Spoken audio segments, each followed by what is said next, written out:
For this podcast, we're proud to partner with Zurich Life and Investments.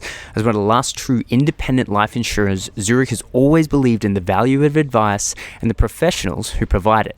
They continue to invest in programs such as this one that are designed to strengthen the health and reputation of the advice profession. They're excited about the chance to partner with us, XY Advisor, to help shape the future direction of advice and help make it more accessible to more Australians. To find out more or to check out some of the latest advisor support tools, visit the website or ask your Zurich BDM. We all know education is one of the biggest things in the industry at the moment. It's why we've created the XY Advisor platform. It allows advisors to do short 4-week courses. And what we're really keen to do is to get as many awesome content providers in there. So if you're an advisor or a service provider who have put together an awesome solution which can affect change in the way an advisor does their job on a Monday morning, please do put together an application for us at www.xyadvisor.com. So was it just like luck that you got out of financial planning at the right time, or? I was going to ask you the same thing. I can't believe you guys are financial planners. I was absolutely shocked, and I still am. He's not. He just tried for a while, but I'm applying for my car again. I'm being a corporate authorised rep again. I'm in the process of doing that. Yeah, so are BDMs. So what made you? You obviously you used to be an advisor. Now you're in the employment space. What made you? What prompted that? I've pretty much been following you guys. If this is where advice is going, I'm out. I pretty much was following. Who was I following first? I think it was Nathan or maybe you, where the accounting thing came in and the financial planning thing came in. Yeah. And the common theme of client interaction was the most fun about the whole thing. So I kept on following that little breadcrumb in front of me, and financial planning was amazing. It was a fantastic career. It's a fantastic skill to learn, fantastic skill to pass on to other people on your journey. But yeah, you get to a point where you're like, okay, there's a little bit more paperwork than I'm doing in my daily. Geez, that's a very kind way. Yeah, little. Just a little bit. That's stretching just a little bit of paperwork. So I just jumped into direct sales, where I still get to continue it with small business owners. I've got a lot of financial planners as clients as well, so it's been really, really great. Yeah. And so how long were you planning for? You were under the AMP AMP banner, direct employed by AMP. No, yeah, well, I did the Horizons program. I mean, the Planner Pathways program. Oh, mate, you got Friends for Life. Yeah, that's right. Yeah, so the same little incubator hub, I was there and I did that, and then. What intake were you? Oh no, it wasn't. It was actually a separate one. It was called Planner Pathways program. Oh. So it was sort of like prior to. It was in the middle of intake 2 and 3 of Horizons. Okay. So we were the secret DEFCON. Get these. See if we can do a better job with these guys. Yeah. And then the GFC hit at about 2008, and then I went straight into a practice in Brisbane, Invest Blue, and they had so they had three or four. No, they're one of the biggest AMP practices. Yeah, they are Good operators. I think they had 4 locations, none in Sydney at that time. So I went to Brisbane to work with them with the wife, and then. I think they've now got 11 practices. Yeah, it's a 6 large or 7 firm. in Sydney. And they're absolutely fantastic firm, so fantastic place to get my grounding. And then I went into the banks, ANZ Bank for another... So I was with them for 2 years, and then ANZ Bank for another 2. So have you met Benny the Big Bank Basher over here? Benny Bates, the Big Bank Basher. Pretty much. So there's a great podcast that you can search for, which is with Phil Kewen and Mark Bynum from the AFA. Funniest thing I think I've ever seen on this podcast. So the boys left me out in the cold. They made me do a podcast. Do it all by yourself. Put me in with the CEO and the president. The CEO and the president of the Association AFA. of Financial Advisors, and I give them a bit of heat. I asked them a lot of questions. I had no one to They rein call me him in. Ben Adele Ferguson. Mate, and the funniest part is, like, Ben was a big part when he played a role in the AFA for a good year or so. Right? Oh, man, I love the AFA. Yeah. I love the AFA. I'm still a volunteer with them. I've been a volunteer. But can I say, it did not seem like that at all. The best quote at the end is like, I thought this was meant to be fun. Yeah. Opens with, so did Brad Fox chuck you under the bus? And I was like, Here we go. Well,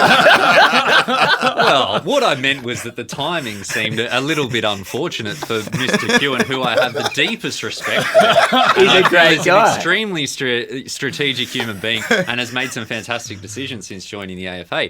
However, it And just dealt seems with some quite, great quite questioning. unlucky that he's As well. come in, Royal Commission, dealing with the dregs of LIF. It's like, Great. And then I don't know Ben who- Nash comes along and just starts ribbing him. It's just why so covet funny. this job? Although I have to say that Phil's answer to that question was it blew me away, because he said that while there's a lot of work involved, that if you can't make a difference at this point in time, then he's never going to get a better opportunity to make a difference to the industry. That was a great answer. So, You could see it on his Yeah. face. He's like, oh, this is what I've got to get into political gear. But he Anyway, did well. Oh, he killed Yeah. it. You made him look so Congratulations. good by being so harsh on him, and they just... But we digress. Answered like champions. Today we're actually chatting about a few things. Most importantly, though, are you enjoying what you're doing since you've left advice? Yeah, absolutely. So the transition advice was great, and financial planning is great. It was the interactions with business owners that I love the most. So I went, even in my financial planning career, I went into corporate financial planning with ANZ Bank.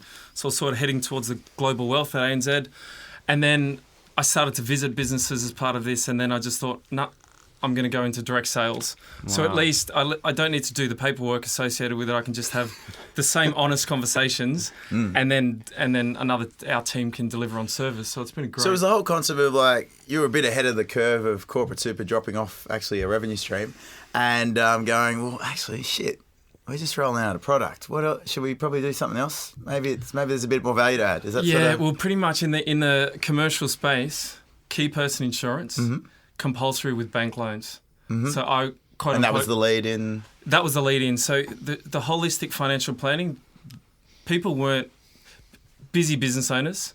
I'm getting a loan, compulsory key person insurance attached to the loan, the equivalent of LMI. Yep. And they're just like, tell me where to sign and get the hell out of my office. So it was difficult to have an authentic, realistic conversation without scoping out half the things that I wanted to talk about. So, Right. and it wasn't anyone's fault. It was just, that's just the way it was. So I really loved that interaction with the business owner, and I just felt that I could get more of it going into a different business. So I entered Employsure, which was a startup at the time with 10 employees. So 10 employees. Yeah, so they're I what just they're said- now 720. I spoke to your head of talent the other day. He said they do a new staff onboarding once a fortnight, 20 new staff every fortnight. What's up? What's up? Or at your business. So 5 years ago, there was 10 employees. Yeah. There's now There's now 700. 700 plus, and every 2 weeks they bring on 20 employees all at once. That's their induction day. Wait. What do you guys do? Yeah, that's what I was going to ask. Yeah, what is it? Yeah. No, we researched. Sorry, we know all about it. No. We sell. No, it's external HR for a small business. Right. So we're pretty much the first guys that have. You guys are disrupting the financial industry by creating communities of authentic relationships and conversations, which people are really, really for. With employment for small business, it's like expensive solicitors, expensive contracts, inauthentic documentation. So what we've said is, look, you can encourage better relationships with staff. We can do it for you. Fixed fee, unlimited service. Just give it over to us. So we're How much? handling. Well, it's low price for them. It starts at like $50 a week. What? To have your outsourced HR? Outsource HR. So it's like that time that I asked my wife to write her own employment contract and she didn't, and it's like I got no contract now, so she could sue me at any time. It's like, what am I you going to gotta be do? careful of I got no insurance. I got no contracts. Like, You need HR. You're wide open. We need to have a meeting. Is it true the best thing to do with a troubled employee or someone you don't like who's in your business is just pay them to go? No, obviously not. Really? I mean, I have heard that. it yeah, is. well, look, Deed of release or something, yeah? That is the quickest, easiest way to skin the cat, so to speak. So there's lots of options you can do, but okay, it's sort of like I've got 2 kids, another one on the way. Do you just pay them? That's what I mean. Yeah. It's sort of like it's sort of Leave me here's your alone. money, Yeah. you Spare can go. bedroom. Yeah. The deed's a good strategy, but it's not, it's not sustaining, not organic. So in other words, chopping people at the head is going to cost you It's a a lot Band-Aid. more money. It's a Band-Aid approach. Yeah. So it's a quick, easy win. Yep. But But Bisfold it is might have worked well for you in the past, Clay. Yeah. No, Clayton just had to How much wait did it you get out and paid? then they would leave. How many deeds have you signed? Come on. Can neither confirm nor deny 10. So out of this 720 and you bring it on 20 per week, that's blowing my mind. That seems like a very fast growth company. To my mind, I haven't heard of a company growing that fast before. So are you guys, what's your internal HR like? No, I'm kidding. What do you guys, as out of that 20, have as salespeople to people that are actually providing the service? Oh, it's probably a 40-60 split in terms of our way? sales teams. So They have 40% salespeople. 140 BDMs? Yeah, 140 BDMs at the moment. So 140 BDMs.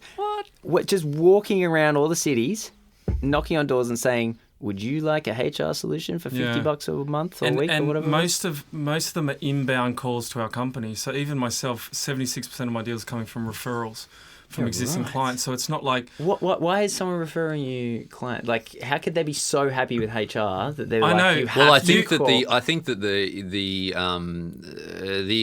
one of the factors that I think attracts a lot of people to that sort of model is the insurance element. So it's employee sure, so it's employment stuff, and then it's insurance stuff as well. So it's like, we're going to help you do the thing, but then we're going to cover your ass if something goes wrong as well, right? correct. Is that right? What sort of insurance are we talking? Are we talking like cyber insurance, all that sort of stuff, or general insurance? It's employment insurance against claims Okay. from within Fair Work. So we spoke to QBE. They've underwritten a policy just for our clients. Really? That's And what's so so, cool about the again, general insurance market. You can just like create this whole. We need one for Right. this guy.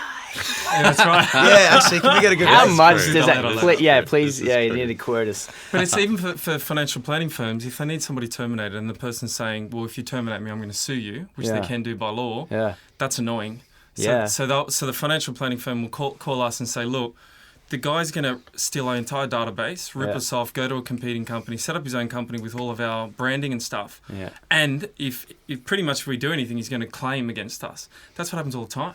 And to a financial planning firm that uses us, they've literally been fleeced of all of their intellectual property, and they've had I'll sue you if you come for me in the back of it. So they're using Fair Work as a forum to extract money off small businesses, which is absolutely crazy.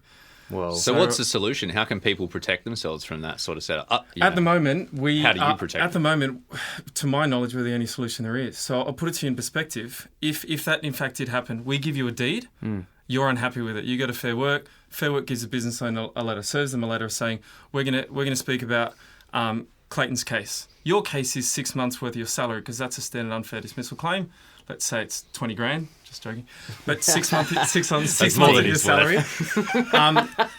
But let's say it's 6 months. You're sitting at 6 months. The employer's sitting at zero. They're going, well, that's absolutely ridiculous. We terminated. We had a termination clause within our agreement. We split clean. Pretty much what happens with Fair Work, they deem what's appropriate or not. So Fair Work looks at it and says, well, did you have enough story within the employment file to prove that they knew that the termination was imminent, that you followed a process, that they knew that they'll get instantly terminated based on stealing clients from you? And if they didn't, they've got very, very strong rights in the Fair Work Act. So 1 in 3 businesses are getting taken to Fair Work and employees are getting paid. 1 in 3 businesses. 1 in 3 businesses get taken to Fair Work. Yeah, so more than 90,000 businesses every year getting taken to Fair Work. And do you know what the split is across industries with that sort of thing? No. Because 1 in 3 seems pretty high, but like It is. It's How can there be significantly... so many bad employees out there? Or our employers. how can you be bothered? I don't understand how people can be bothered. As an employee, it's like, my I'm going to God. sue you for unfair dismissal, and then I'm going to get placed back into your business where obviously I hate you and you hate me as well. Could you imagine? Like, I would not Well, wanna go to work every day. To like, be fair, on the employees, a lot of the That's so times, a lot of people shouldn't be employers or managers. I agree. So This is part of the true. problem I agree. is, like, we've all got managed a couple people. of We good- know how. You're a good boss. And you guys I'm a don't great seem to... boss. I am not a good very boss. effective sometimes. Clay is not but a good boss. I'm I'm not a great boss. No, I'm not a great boss. You're not a Why great aren't boss. you a great boss? I just, He demands You know, you- excellence. He laughs you too know what much. it is. His head's too small. You're too happy. you know what it is? His It's shoes. like, I just expect people to be adults. So I don't want to tell them what to do. First of all, I don't even like the concept of being a boss. Like, I'm like, ooh, I'm your boss. Like, that freaks me out that I'm someone's boss. Like, You have to be responsible for another individual. I'm like, you're a human. Just be a human. Yeah, I agree. And look after yourself. Plus, it could have something to do with the fact that time you did that personality test and you figured out that out of every 100 people, you are the 0th person in terms of politeness. So, Is it really? Was it really? Wow. It's the 0th percentile. I've never seen 0 percentile before. Because, like, you know, it's a standard deviation. There's like a long tail. And he's... Wow. That explains it. That explains the meds. You know, No drinking today. I think that might have something to do with it. I'm not sure. Like, you can't be certain about these things, but, like, I'm just thinking that potentially... No, it's a fair play. So potentially, okay, skipping that, some people shouldn't be employers. I get the point. So I'm interested about. So there's this a big need for the business. Yeah. That's what All right, But is it that you're just following the procedures that people should follow, but people don't know what the procedures are, and then so they're not following them? Or Is they're that just what not it good at is, or- following process. Like, No. not to take away from what you guys do or anything. No, not at all. It's we set up tailored systems and documentation to meet the needs of the small business. So put it to you in perspective. If you guys were to employ someone, let's say it's Emily. Sorry to put her on the spot. Yeah. But let's say Plenty of claims in there. We better get Independent something in place. contractor. She's an independent contractor. Oh, It's an that's arm's right. length relationship. There. Good decision there. it's- We No. love you, Em. Oh no, but if it goes for so long, then it becomes like a. Yeah. No, we actually definitely do need to sort that out. That's a legitimate thing that Em's like a full-time employee. Emily, Because- can you get in touch with Employee Shaw, please? I guess. Yeah. But it's even not so much that. Like, if we take away the bureaucratic stuff, underneath, if you didn't know Emily and what she's about and what she represents, and you just get someone off the street, you know, the importance of the recruitment process, as you would know full well based on your businesses, is super, super important. But some people just don't have the radar for it. They just don't know how to spot an authentic person to save their life. And then they've got this person that they're in loggerheads with, and then they're not listening and they're not connecting, and that's what happens. And I think you guys aren't going to have those sorts of problems because you can probably talk about it human to human without the I'm the boss, you're the servant, this master. Em's the The boss. best thing about Em runs there's no XY. boss. There's no boss. Yeah. But the general idea is if you explain that to the employee when they come in, like let's just say you didn't have Emily, you didn't know her from Borough Soap, and you actually said to Emily, here's what we represent, here's where we're heading, this is what our vision is, this is who we are. So, you know, we're an authentic business, and so if you're dragging your feet in, complaining every day, it's just not going to work for you. So at least you know what we represent. Here's what the standards of what we expect you to do. Here's what to do if you're upset about something, if we're upset about something. But pretty much, if you screw us, you've accepted the consequence that we've already predefined. So no matter what happens in the future, there's always a resolution that's been pre-agreed. As long as So you're that's- proving you've set And expectations. the Yeah, fact and that that you helps guys are with bringing on relationships. 20 people a week or whatever that is, fortnight, right, means that you guys internally must have an amazing hiring and firing policy as well. So I'm going through the process of becoming a high growth company, or at least I hope so. And so I expect to be ramping up. What do you recommend, or considering you guys hire 20 people per fortnight? I reckon that's probably even the most interesting thing in the world. That sounds insane. When you say it. So what do you look for, and how do I find the best employees? One of the philosophies that I know some of our directors follow is Good to Great, a book Jim by Collins. Jim Collins. Yeah, brilliant. So pretty much you hire the right people and you get the right person leveling up from level 1 to 5, good to great individual. Yep. So the whole general idea of it is, do I know what to do? Yep. So define it, and then train it, and then embed it.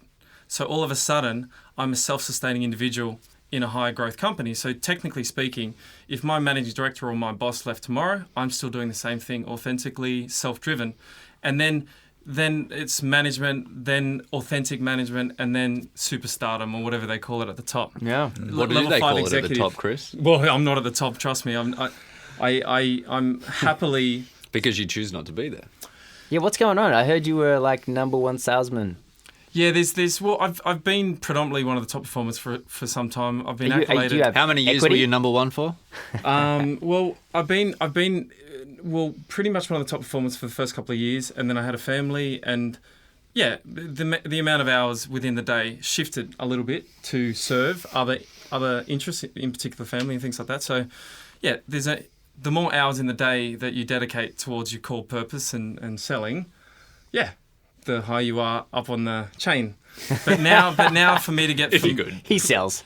Yeah. So I'm sitting at about number 10 at the moment, but to get from number 10 to number 1, I'd need to invest another approximately 2 to 4 hours a day. Yeah. Every day. And so there goes the book time with the kids, there goes the magical morning with the kids, Yeah, there totally goes not worth the it. yoga with the wife. Don't ask why I do yoga with the wife. But there goes pretty much the whole thing that's really important to me. So you guys all promote the same stuff that I live. Like, get your finances right, get that monkey off your back, and you've got a bit of freedom, and Definitely. then get your ideal lifestyle right, and then get that That's monkey. a good term. Yeah. That's a good term. Did you know that? Monkey off your back. Oh, I did. yeah, I that's read. cheeky. I haven't purchased the book yet, but I read the summary because I'm a tight ass. I read the summary. It's absolutely fantastic, by the way. But, Actually, Nah, I'll give you Is I'll there give you a a hot summary? tip. Is there a summary? yeah, there is. Someone's done a summary. If you Get haven't- out of town. Yeah, they have. Yeah, On his book. yeah they have. Fuck Yeah. me. It sold a You've couple of just leveled thousand. up. It has sold a couple of thousand. Ultimate. Well, is it on Winter. Blinkist now? Ultimate I can't winter. afford it. Like Angus and Robertson. I was like, wow, that's a good. Well, I'll give you a hot yeah. tip No, for I will. anyone out there. If you're not on Audible, you get a free book the first time. And Clay muscled through. It was quite a pain to get on Amazon, but bestseller. yeah, that's you get a free fantastic. book. It's So fantastic. if you want to check it out, just log on for free and you get his book. And Yeah, that's a good point. Yeah, I tell you, please put feedback in the Facebook group. I have a Google alert set up for Fund Radio Lifestyle, and at least every week a website releases my book, like the free torrent download, and I'm Is like, it? Oh, I didn't God, get that that is one. karma coming back from being 21 at uni and just downloading Downloading the movies. I'm like, well, what can you do? Isn't it like you've made it? You're a torrent. Like, Yeah. Yeah. Yeah, it's good enough for someone But to anyway, steal. you were It's a saying. fantastic book, and it's a Thanks, fantastic philosophy. So, I do the same thing. Money first, Yep. get the monkey off your back. Lifestyle, Yeah. family second, and then Yeah. what's not? Well, it is because money can be systemized. That's Yes. important. It's very, very important. Yes, Financial and freedom. automated, and then you just focus on what you love. Just focus on what you love. So it's Definitely. absolutely fantastic. So Yeah. I resonate with the book a lot. Not that I've read the whole thing yet, but it's the hard to get summary. through Just it all. the audio book, like if you're hearing this You stuff can in fast your forward headphones, it. it's You like can put you it can on one have like plate 6 5 hours. times. It just goes and then right. boom, Yeah, straight it into goes, the go, go. subconscious. I love it. I actually turn it up to 3 times, so then you just get through it. Hey, how's it going? Yeah. It still is in there somewhere. But when Clay was actually first reading it, I was like, oh, not with your voice. Oh use, my God. use someone I'd else's rather, like, voice. Oh, so Eyes you out with hot did the needles. audio My yourself. God. Yeah, but Okay, so 100 plus BDMs at Employee Shore. You're there. In the if we've got Clayton in the 0th percentile, this is Chris Muddell is in the top of the bell curve. Quite polite. I find So what do you attribute that success to? That's a good question. I think just good habits. Simple as that. So I do the same thing every single day. I go to the gym every day. I do these affirmations every single day. I make the same sorts of phone calls and appointments every single day. I know exactly how many meetings I need to have. So it's literally the metric is, my magic number, so to speak, is 4 meetings booked, 3 meetings held, and 1 person signs up. That's my goal. It doesn't always happen. It's usually 3 new clients a week. But basically 4, 3, 1 is my metric. So just imagine that as a financial planner, which would be virtually impossible because you've got all the paperwork to do. Yeah. But in my world, I don't have all the paperwork. So I literally, that's my goal. And it's and there's a direct figure. So, I have that many meetings. The average deal size is X amount of commission. My average conversion rate is X percentage. So it's exactly the same year after year after year, where I know if I work in another hour, it means 10 more calls, 1 more meeting, 1 more deal, which equals this. So it's like a really fantastic lever. It's very, very easy to judge after a lot of years. But the same habits, mind, body, day preparation, the magic numbers, which is my activity, and then a lot of time with the family in the night time, which I just take off from 5 o'clock, no TV, no nothing. So it's awesome. man. Every day of my life, including Sundays, holidays, you name it, every day. if you That's are looking brilliant. for a Except for 4 salesman, appointments. this is the except man for you 4 want. appointments, yeah. do you own a piece of Employer Shore? No.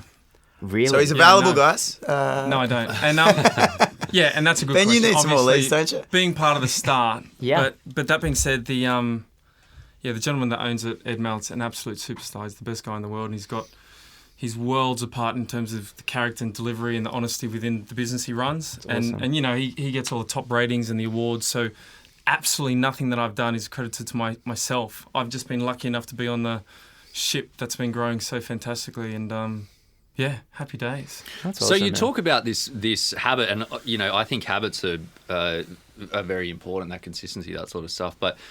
Obviously, it's more than that, right? It's not like, you can't have some flog picks up a phone, 10 phone calls, 3 meetings, 4 bookings, whatever. Yeah, those stats don't work with me.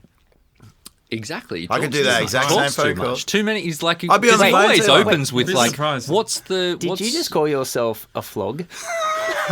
That was the big thing I picked up. You're like, some flog, and I'm like, haha, flog. And then you're like, yeah, that's me. Yes. I was just saying that I wouldn't be as effective as Chris. That's all. You're such a I flog. doubt that. So there's obviously you're good at connecting with people and uncovering their needs. Sales, obviously you work in sales, right? So I think advice is sales as well to a certain degree. I course. shy away from 100%, that. Not at all. So how have you approached that? The same way I approached my first meeting with you. So let's debrief our meeting. You sent an email saying we've got a joint connection. Let's meet up. Oh, was he trying to sell you? Oh, you contacted me first. Well, Yeah. Ben's an active. So- Ben's an active LinkedIn member. But I'll put it to you this way. In my head, first and foremost, I didn't judge. I didn't judge the opportunity whatsoever.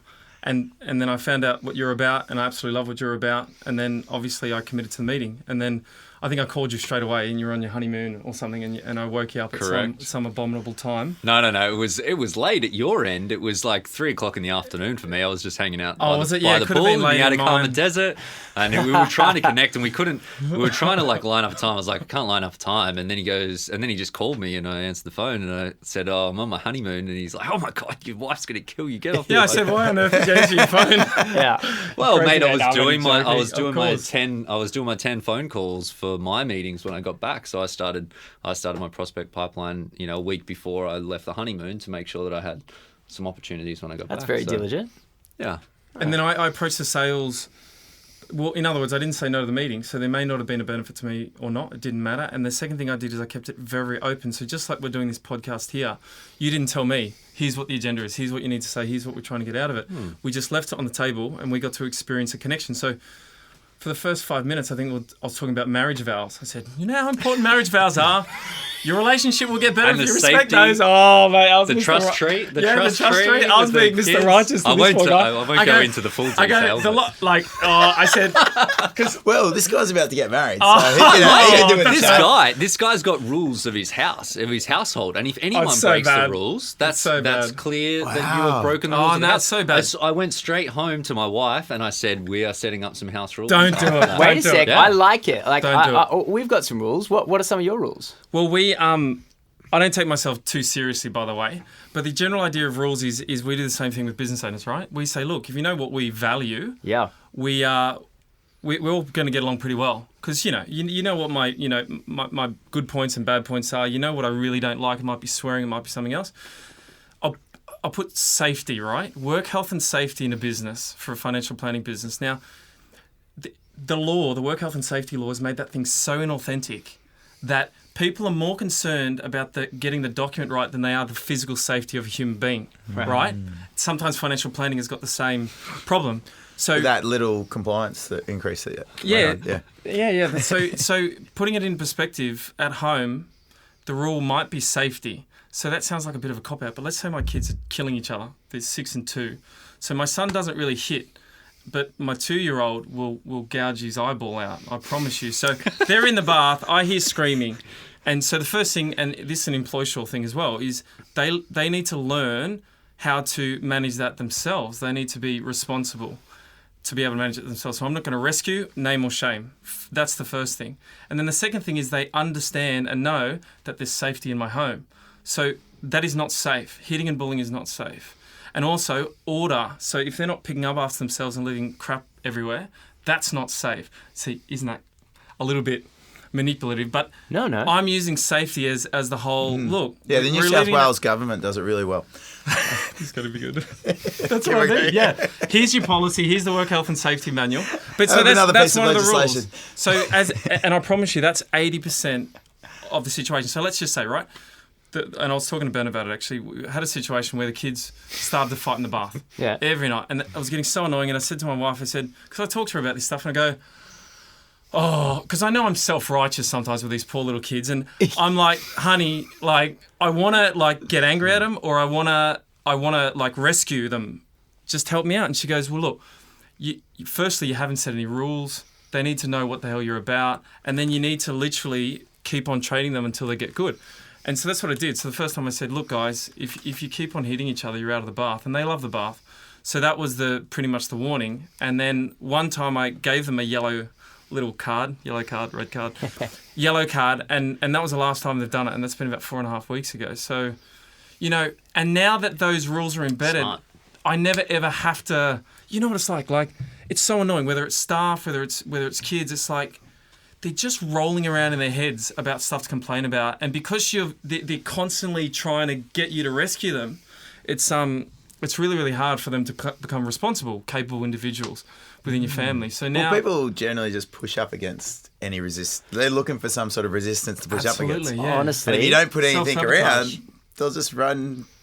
that was some really cool dad advice. Oh no, sorry, I loved it. No, that was cool. man. The cluckiest guy I know is sitting right next to us here. I bet. Like, Are you really? No, you're not. He is Yeah, like. No, I'm not. definitely getting The ready only to have reason he kids. hasn't had a kid yet is because of the other half. Like that No, is- it's because I'm building a business. Yeah, that wouldn't help. But Yeah, once yeah. it launches and does what it's going to do, then Yellow cards, red cards, all set to go. It's so bad. It's so bad. Sorry, so I interrupted Sin bin, your- sin bin. I Do you do the interrupted sin your, bin as well? I haven't had to yet. relation- Oh, that is Haven't had to. great. You Haven't still had got to. a few cards up your sleeve. No, there's no consequences really. It's just more so habits with them. No, I don't really punish. I don't use the punishment or praise stuff. That was just Yeah, then okay. it's a natural. I call it a natural consequence, right? So same with business owners, right? Financial planning business owner, they've got a problem with someone taking sickies. Okay, sickies are annoying and they're expensive. They're like average 10 grand a small business. So okay, how do you resolve a sick leave issue? Do you get angry at them for doing it, fire them because they keep on abusing it, or put a strict policy in place and give them warning letters? Wrong, wrong, wrong. So what do you do instead? You say to them, look, when you start employment with us, one of our bugbears is sick days. Sickies are illegal. They're abused by most of the employees in Australia. 9 out of 10 sick days, and they're really, really expensive. 9 out of 10. 9 out of 10 on average per small business. So I've used them as much as I possibly can. yeah, so that's like 10 grand, like 10 grand on average a year, which is really, really expensive, right? And that's directly out of pockets, right? Because you don't need to pay it on the way out the door, this, that, the other. So anyway, and then there's a deeper thing where, okay, you know they're lying. You now have to accept that lie, and that's annoying. And then all of a sudden, you're both lying to each other in essence. You're just perpetuating it. Yeah, and then, that not one good. lie turns into 2, turns into 3, then the other employees start to lie and do the same thing. And then all of a sudden, deep in your subconscious, you actually now are getting him to drive this big rig. If it's a construction firm, and you're like, do I really trust him or not? So you're building a culture of trust. So let's just say we don't have a lot of sick days at You Employ guys Shore. could sell what you do just simply off that. Yeah. Because I don't think many firms deal with it very good. Because it is, especially small firms, it's tempting. Like, it's just so hard. You're like, again? You should know what to do. You shouldn't be ripping us off. It's clear that you're lying to yourself and us, and it's so annoying and it's so frustrating. And the worst thing is I think even as a father or as a business owner, you get more angry with the stuff you let go. Like it's like, Yeah. damn, I Well, should you're have let that frustrated go. with yourself. For sure. And then Yeah. you deal with it inappropriately. Yeah. So even Jordan Peterson, this new psychologist on the circuit in YouTube at least, he goes, I'm reading one of his books and he says, don't let your kids do something that's going to make you resent them. So what I mean like that is like my son will do something or someone will take a sick day and I'll say to him, mate, I want to be able to believe you, but for me to be able to do that, you need to tell me the truth. And if you don't tell me the truth, I won't be able to believe you. And if I don't believe you, blah, blah, blah, blah. And with the sick days, pretty much if someone's taking the sick day, you say, well, look, it's your responsibility to prove to us why we should pay you the sick day. So we reverse the responsibility onto the employee. So if they don't bring the sick day, they're just not getting paid. And that's standard. So instead of me having to chase you up, can you please send the medical certificate? I know you were lying anyway, so I really don't want to follow you up for it and all this sort of jazz. None of that. Because you're basically saying it's your responsibility to do it. So someone books a holiday. Again, someone goes to the practice manager and says, I want to take a holiday. And the practice manager says, well, the annual leave policy said you need to give us 4 weeks notice. You didn't do it. Oh, yeah, but I booked it anyway and I'm going next week for 4 weeks. I hope you don't mind. And then he's going to say, or she's going to say, well, that's an interesting choice you've made, because in our policy it says if you go on holidays after 3 days of unauthorised absence, we have got the right to terminate you and look for someone else to replace your role. And then the second thing is we may not want to pay for the annual leave because it's not approved. So I hope you saved up your spending money. So that's really strict. And most business owners wouldn't do it. But just imagine the power you've got when someone does that once and just say, here's what our standards are. The reasons the standards are set in place to protect you as well as everyone else. Now you've put me in a corner and I've got no other option. So either I accept that this time, please don't do it again. Alternatively, you're going to pay for that mistake. Do you know what I mean? And obviously, if you're an authentic business owner, you're never going to just boom come down with the. Can you outsource the conversations? Because Yes, you can. I think as much you're talking a whole lot of sense right now, but you could have all this on a platter and the wrong you give it to the wrong person, they're still going to fuck it up. Like, I mean, sorry, actually, you don't like swearing, do you? No, I swear all the time. Oh, perfect. Well, yeah. So someone's still going to fuck it up. Who? Yeah, Clayton. All right, so tell me. So I want to know about how you guys. Adrian, would you just have that. to be better, increase your emotional intelligence. There's no Our other solution. service allows us to come on site and have the termination conversations with employees. Ah, cool. So George Clooney up in the air. I shouldn't even say this on air, but basically we are the person that's doing the Angel of redundancies. Pretty much. So it's Do you unbelievable. fire people? I personally don't, but our service team does. Right. That would be such a hard job. It would be. I'm the It would worst be. firer in the world. Oh, I don't know. Are you? I had to think fire you'd someone be. once, I But was no shit. one. So bad. So bad. How have you done it before? Normally, he just waits for the people I was to going get to say, fed I up couldn't and leave. imagine hating I you usually at leave all. before. I He couldn't never hasn't had to do it very often. No, it's. I feel so bad. I feel so bad. Do ya? I'm like, That's because you know it's your fault, though. that you have to yeah, fire them. that's probably. What did you say the last time you had to do it? Well, it was something that just had to happen because so this company, a lot of things changed because we're in startup land, and then one of the people who was working for me, it didn't work out because of something completely nothing to do with them, and so I had to fire them because of something nothing to do with them. That was so hard. Yeah, it is. Because I'm like, I like you and I want to work with you, but we can't work together because of these reasons. And it was the worst. It's heartbreaking. It's very, very emotional. It's very vulnerable. And that's Yeah. most of the business that I meet are pretty much scorned. So Yeah. whether they haven't set the rules up correctly, whether they've opened their hearts to employees that have ideally ripped them off or at least not been present, or if it's that the word on the street is you're lucky to get an 80%er. And an 80%er is literally someone that's motivated enough to do 80% of their role well. Where a 110%er, like Emily as an example, she sounds... She's 150. Yeah, Yeah. she sounds like an absolute unbelievable person. And even in financial planning land, with all respect to the banks and ANZ in particular, 70%ers. I could see 60. Look at a Bankland. star advisor a mile away out of 100 people. Like, bang, you're a star advisor. Because you just know that you've got That the they connection. care about what they're doing They a little actually bit. care. Like- They've got passion and they're motivated and they care. Funny So- how you can see a light on and they're actually engaged with what they're yeah, doing. they're alive. Like- And even you guys are so alive. And I'm like, you're not financial planners. Like, my whole family's accountants, believe it or not. So, and we've got the same jovial sort of, we're not the quote unquote box, but yeah, you got. accountants with personality. We'll see. Both you guys are accountants? I started You out started, accountancy. Yeah. Yeah, I couldn't have done that course. But you deal with stuff as well, don't you? Yeah, I have. um, Yeah, I deal with a whole lot of. Yeah, I do. Yeah. And that's why I can relate to all these situations. He's had so more much. companies and staff members than he's made dollars. It's a Yeah. bit like that though, isn't How it? How many different contracts do you have for all of those businesses in your I don't need that many different ones. How many but I'll tell you what, I'm directors? thinking of some new clauses to go in. That's for sure. How many companies, how many directorship positions would you hold, do you reckon? There's a few. Are you like 10, 20? Yeah, I should probably go do that director's course. Yeah. The hardest bit is when you think that anything's possible. You know that I can serve here and I can serve then, I can serve then. It's all priorities, right? Because you can do everything, blah blah blah. Especially if your mindset's right. But it's the priority. It's difficult. Well, there's Difficult been a for whole, small- even just on that, there's a whole refinement process that's been going on. Like, especially with working with these guys is fantastic because you've got a mix of guys that can help keep my ideas on track. That's hard, isn't it? A open entrepreneur, it's the hardest bit is focusing on the one core thing, and that's another Jim Collins thing, the hedgehog concept. There's 1,000 opportunities, but whatever you're best at, most passionate about, commercially sound, that's your hedgehog. Go for it. That's a technique my managing director introduced to me, and hopefully I still like planting seeds, but I'm getting better at refining the focus. So. Yeah, man.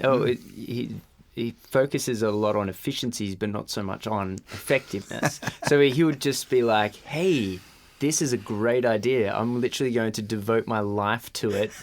And so we probably don't need to just talk about Paddy's flaws all afternoon. I feel like you guys hijacked my question. I was talking about building relationships. And, I was really enjoying that. How you ended up at I can imagine you were. Opposite end of the spectrum to Clay. No, we can revisit that afterwards. But what? So you were talking about open mind, go into meetings, follow your process. Yeah, as in what made me get into sales and excel at sales? Yeah, because everyone works in sales, whether you want to admit it or not, and some people don't like to, but I think that in advisors, an integral part of an advice business, for most advice businesses, is growing their business, and that means acquiring new clients, and that means selling and, I suppose connecting with people with ideas, right? So clearly you're very good at that. What would you say, you've come from the advice side, you've gone to, a non-advice field, but what can people learn from your success, I suppose, in particular with connecting with people and building relationships, which I know you're very strong at? Okay, so I'll do two things. What I've found in my experience can promote a better relationship, because I was a financial planner and I don't think I was fantastically authentic as a financial planner. And then when I'm in sales, I learned who I was and what worked. And obviously it's always about the other person, first and foremost. So pretty much I got asked a question, same thing. Someone called me up, they're starting a new business and they said, I'm a cleaning company, I want to promote to the real estate industry. And they said, do you think it's a good marketing idea to send them bottles of wine, just literally a mail dump of wine bottles, to say we can, with a catchy slogan saying we're able to clean your floor, whatever the hell it is. And I said, well, first and foremost, that's inauthentic. You don't know whether they drink or not. You don't know them for a bar of soap. And I said, if I receive that wine myself, I give it to my wife and throw the letter in the bin. Now, why would I do that? It's not because I'm callous and inauthentic, but I just don't have the time to even consider it. And it was inauthentic. So you haven't spent the time getting to know me, researching LinkedIn, sending some information that I might actually value. So I just don't have the time. I've got to keep on going. And it sounds, whatever. But so the first thing I learned was, if I'm going to get you guys a gift, I'm going to know what you want before I send it, number one. Number two, if I'm going into a financial planning firm, I'll send them an industry guide saying, here's exactly what you could have in place to better support your employment relationships, your compliance within the Fair Work Act, and also some safety procedures with you guys. Before I got out there, and then the first thing we'll do is literally talk to me about your business, tell me exactly what you want, tell me exactly how you tick, to see if anything that I do will meet whatever you do. So same with you, right? I found out where you're heading in your journey, what you're about. I got sold instantaneously. I asked you, how can I get my clients or the people that I know into your circle? And that's where I started. And I genuinely want to do that, because what you're doing is so important. And I said to you myself, it would have been so important if I had it at 25, because oh my goodness, I wasted hundreds upon hundreds of thousands of dollars in stuff that could have been a lot different if I had have got the right advice. Dollar make me holler. Yeah, but it's true. Holla, hundreds of thousands. Easy, yeah. This guy's is it Mustache Man that you follow? Yeah, Mr. Money Mustache. My wife's into him. Extreme and Extreme Retirement Extreme and all that sort of stuff. So we're highly conscious with the money. That being said, though, I haven't looked at the Australian index in 3.5 years. I got no idea what it is. I think it was 4,600 last time I looked at it.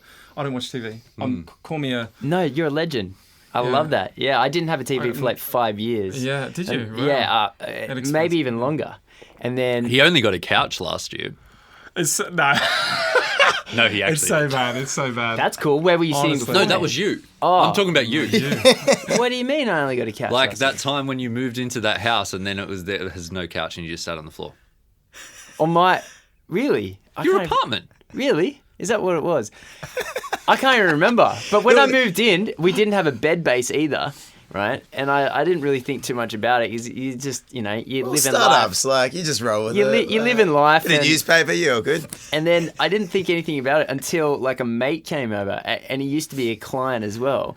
And he just sees, like, me sleeping on the ground, essentially, and he's like, ghetto mattress. What's up, there bro? like a bit of like a hole in the mattress with a bit of stuffing? No. I don't even know what that means.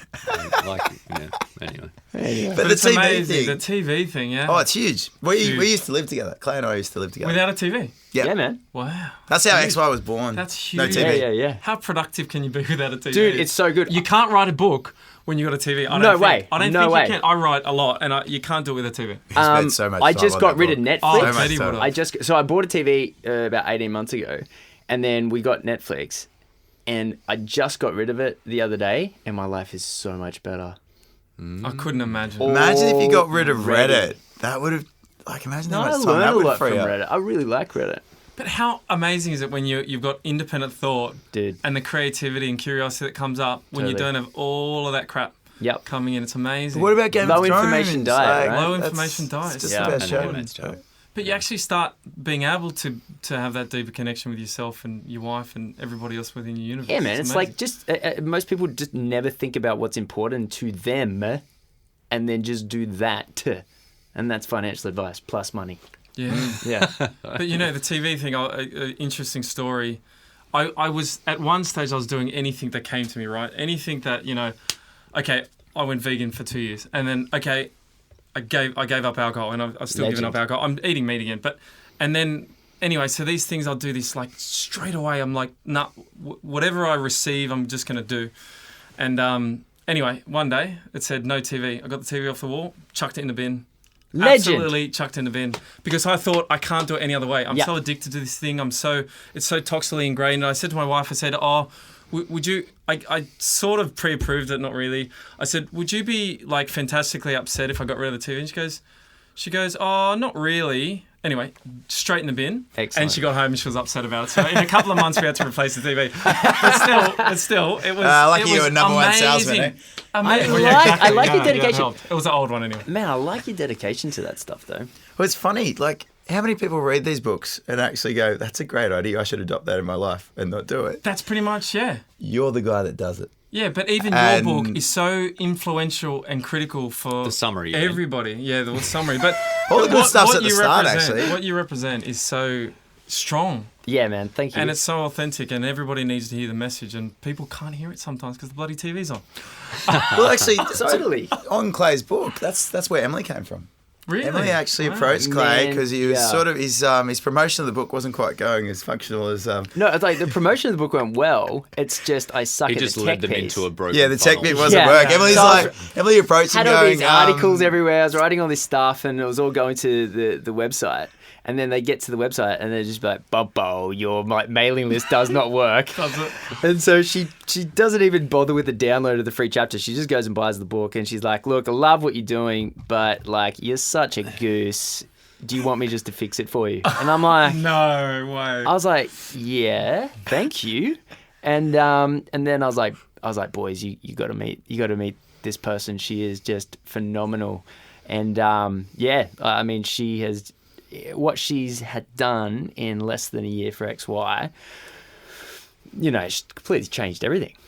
I don't even think we could have got there. I was going to say like we couldn't have done that with 1,000 hours of work, but nah. Yeah. It's yeah. amazing the relationships you create, what they can do so quickly. No Yeah. contract She's though. great. No contract. Just complete values alignment. Yeah, and we really do have to actually sort that out. Yeah. Do you know anyone? Shameless plug. So tell us about this this sales school that you went to. Yeah, so I've presented for Sales Hacker before, and it's a network of sales people in a sales community, not too dissimilar to an advice community that you guys have set up here. Pretty much the presentation was, again, on just high velocity sales. And the way I presented, which is probably also an answer to the question you asked before, is how do you actually build someone to be able to sell and to be conscious of, activity versus metrics, and not say, well, it's not going to work for me, never going to work for me. Pretty much the story of me within Employsure. I'd never done a sales role either. I was an accountant, so to speak, at transactional financial planning. holistic, and then I went back to transactional when I ended up in business. And sales, I was selling product, not heart to heart, and I was not getting anywhere. And so I read a few books, and pretty much when I understood that, firstly, it's very, very, if you're analytical, crazy like I am, it's all numbers. It's like you make a certain amount of calls, you'll get a certain amount of meetings, you'll sit a certain amount of meetings, a certain amount of people will sign up. And I thought, oh my gosh, like that's just like accounting. It's as simple as that. It's like, oh, so that's pretty much what I did. And I was lucky enough to really, boom, break all the records at the company, get up to the top really quickly. I think I was trebling at that time what other people were writing. Wow. So I was setting some really, really good standards. Standards that had already been set in the UK. So we've got a UK head office now, and they'd already set those standards. So I knew it was possible. I'd look what they had done. I'd look what they were earning. And at that stage, money was really important to me. Like it was one of the drivers as to why I got into sales. And I think that's flipped a little bit of late. But so pretty much activity, a heart-based conversation surrounding exactly what the customer needs, and consistency. And that's that. It's as simple as that. So literally magic numbers, empathetic connections with another human being, and that's that. So in other words, and I never care. I don't care if you sign or you don't sign. I don't care. I care that I get to have a good, honest conversation with someone that's going to have tangible outcomes, simply because I got to meet someone. And that's that.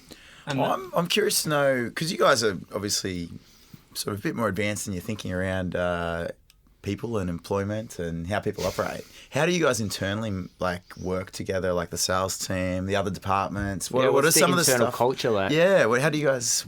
Amazing, absolutely amazing. So we're awarded best places to work for the last few years. Companies over 100 staff, plus Australian Growth Awards. So pretty much we're one of the fastest growing companies in Australia, and we got best place to work. So Correlation, causation? Yeah, well, pretty much, yeah. That's like the magic formula. How have you grown really quickly without damaging all of your employees in the process by raw? But we're not. So Obviously, chicken we or haven't been egg, doing that. making more money to pay more people so they're happy because they got more money, or treating people well that made more money? So the secret is do both at the same time, step by step. So the hedgehog mentality, we're going to focus really, really well on making sure that we're getting the right people with the right values, just like you would with Emily. Make promises that we're going to deliver upon. And so long as you're both growing in that relationship, great. That's what we're going to mirror. So literally our first couple of salespeople, which I was part of, we were sort of the same thing where we loved what we did. We're really, really happy to be part of this journey. We're a fast growing company. At that stage, I think we only had 200 clients, and now we've got 17,000. So you can imagine, we're just like a small practice. Like Invest Wow. Blue would have more employees and clients than, Employshore had when I started. So that was even smaller than Invest Blue when I started with them, which was the AMP practice. But pretty much, get the right person, have the right conditions in place, have the right performance management structures to keep everyone accountable. Because even I needed to become accountable with stuff as well. Like, I didn't realise how important activity was until I was reminded you're not hitting your minimum activity. And then I wasn't fantastically fascinated with doing my expense claims on time and the importance of the sales administration side. Yes. Until they started to pull me in a line to say, mate, if you keep on not submitting your expense claims, you're going to lose half of your bonus every quarter. Whoa. And that's one of the natural consequences. If pretty much the way it works, if you wanted to get, in my opinion anyway, an autonomous, self-reliant salesperson that continues to grow, set the right expectations and rules at the start. Tell them, ideally speaking, that if you don't do three things, if you don't live up to our values, which is honesty, don't fuck over the client, ever. So pretty much your values, your activity. So it's not so much about the projected abstraction, tell me what you might think you could do about last week's meetings, da-da-da-da. Yeah. We don't want any of that. We just want, you need to commit to a certain amount of phone calls or a certain amount of meetings. That's it. So don't tell me the story, don't tell me the untruth, don't tell me the abstraction. Just tell me what your form is. That's all I care about. So, because I already know, as a small business in financial planning, that if you make a certain amount of calls, you're going to get a certain amount of meetings, and you're going to get a certain amount of revenue as a result. So that's all we care about.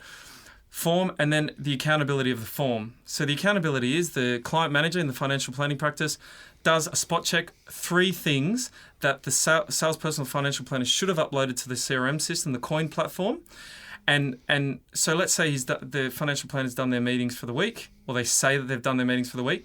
If they don't upload the stuff into Coin, they've got a problem already. And then if the client manager even sees one of those things, why have you lied on that? There's possibly going to be a question to be asked. But basically, what happens with my company, if I'm not doing any of these three, I'll lose 50% of my entire bonus for the quarter. Ooh. So let's just say I pitch you guys XY. Yep. I say, oh man, we're going to do the best contracts agreement for Emily you've ever seen. It's going to be fantastic. It's going to be authentic. And it's like, no, I just need a piece of paper. Don't worry about all that stuff. We're already good. But let's just say you sign up. Yeah. And I've overpromised. Yep. And now it's being underdelivered. Right. As soon as our client experience team comes in and takes it off me, I most probably will lose my bonus. So as soon as it has to get dealt by someone else, or I've lied, or I've screwed you over, or I've left a half-eaten lunch, I lose. Natural consequence number one. Let's say I get the biggest client at Employsure, biggest value client. I've made my revenue for the year. And then I put a cigar in my mouth, feet on the table, boom, Mr. Arrogant. Yep. I lose 50% of my commission, which is that commission or bonus for the quarter because I stopped my activity. Wow. The third thing is, if I'm not using the systems that I spend a lot of money on, coin software, updating systems, I also have got that capacity. Now, that's never happened, but I know for a fact that if I was one of those employees, I would absolutely be held accountable. If I lost my iPad all the time, I'd have to pay for my iPad. If I parked in expensive parking bays at $80 a pop instead of $15, they would say, no, we're not paying for it. It's $15 max. The client manager who's processing the expense claim at $15, that's all they're going to pay you. You should have got it approved as to why you need to go in that $80 parking bay. So that's the general idea is, I'm held responsible through something that I've already agreed upon, and then it's technically outsourced to the client manager. So how angry can I be at the client manager when she goes, well, let's just say, and I did actually have this happen, where pretty much something wasn't going to get paid because I didn't want to do the admin. And I spoke to the client manager and I said, hey, you better or else I'll stop. And that was years ago when I was a bit inauthentic. They said, well, the boss told me not to process this through. So heads up. So it's your responsibility. You can do it if you want. So, okay, what are my options there? I could either go to the boss and say, pay me, or I could go to Fair Work and say, it's unfair. I didn't get paid for this one little thing. So those two options are not very good options because I've already promised something. I've accepted the responsibilities, or I should have, and that's a condition of employment because the company's really, really good with their benefits and their structure and all that sort of stuff. You just feel guilty, so you never do it. So sick days, nearly 6 years now, 0 sick days. Legend. But it's not so much that. It's just pretty much, it's honesty.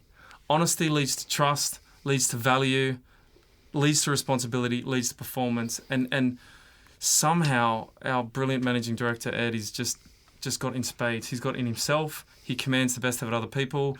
Let's say I was a sinner and now I've changed. Sure. He got me clean. Because I didn't know what the truth was, in the sense that when I'm doing financial planning, ANZ Bank says, here's exactly what the best investments are for you. Yeah. And the key person insurance is most appropriate, and these are the reasons. So that's how I did it, right?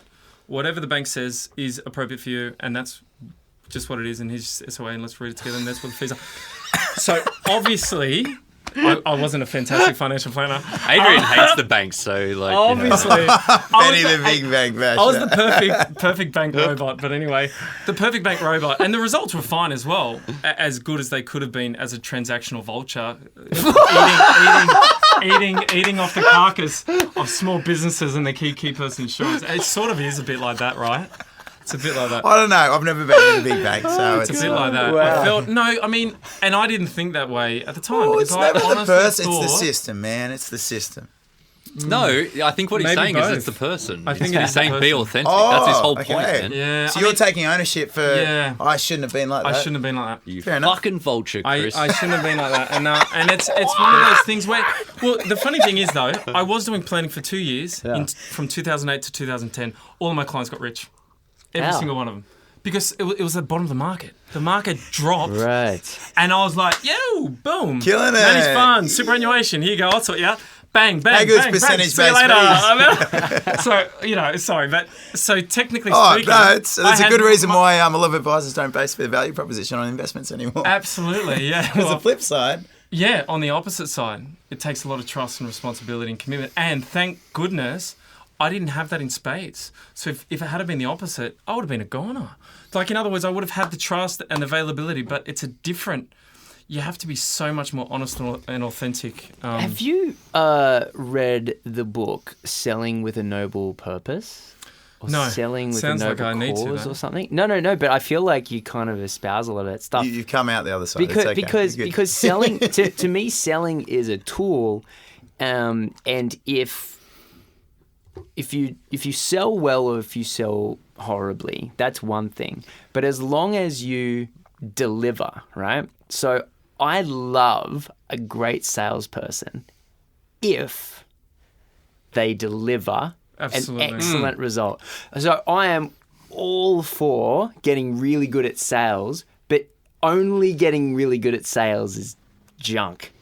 So if you can get really good at sales and then deliver a really good outcome for a client, I'll applaud. It's huge, isn't it? I'll Huge. applaud the salesperson. I'm like, thank you for selling me because I received your complete and remarkable solution. I love a good salesperson when they do it well, and obviously I hate a great salesman if they deliver shit.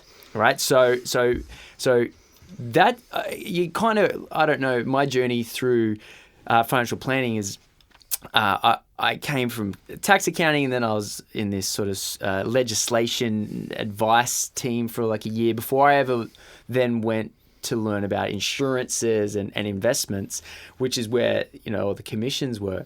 And I felt really dirty the first time I sold. I was like, ugh, I was like, oh, I hated selling it. And then you move through that, and then if you're selling well and delivering well, oh man, that is such a great result to provide. And also, I love paying when I get sold and I'm delivered something excellent. I love it as well. I'm like, yes. You love it. It's that love. Like, even I use the example, I'll pay a steak, whatever it costs, as long as it's delivered and I love it. Yeah. And obviously, if I don't love the steak, hopefully the service has been fantastic, but I'm always willing to pay premium. But what I hate is when you get the dirty overquotes or the underquotes and then the service is rubbish. Yeah. That's the worst. Yeah. But you're right.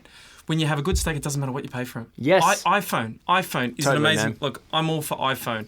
They came in, they knew there was going to be bugs, Yep. but it was going to be the best experience I've ever had, Yep. and that's exactly right. So, yes, it could have been better. I don't agree maybe with the bugs afterwards, but that being said, you're willing to pay anything. Yeah. GFC, doesn't matter. You're going, can I afford the dinner here? Can I do this? But in fact, you're just going to fork over $1,000 for a brand new phone, not even think about it. Totally. Because you know... 1,300 these days. Yeah. It's a 1,300, and because you know what experience you're going to get on it, and because it's so good, you're absolutely willing to pay, and I 100% agree. And that's why, in financial planning, in hindsight, that's exactly what's most important to a financial planning relationship. So I didn't fully understand that at the time because I wasn't consciously thinking about it, but I still over-delivered nearly man. every single time, which was helpful.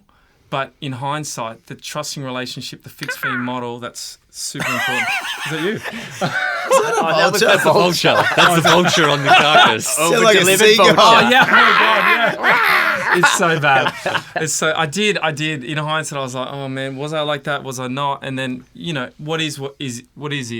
I mean, So everyone's got their journey. Sell like a boss, which is mad, but then over-deliver on the promise, give something awesome. And then, so to wrap up this awesome Friday afternoon, how can people learn more about you and your company and your books and all that sort of thing? Yeah, so my name's Chris Muddell. I'm on LinkedIn. Employsure is the company I work for. Employsure External HR for small business. Hit up the website, www.employsure.com.au. Alternatively, give me a call directly. All of my details are on LinkedIn. But really, really fantastic resource for a small business and for financial planning firms. And if you need any advice whatsoever for anything, you don't need to become a member. You just need to give me a call.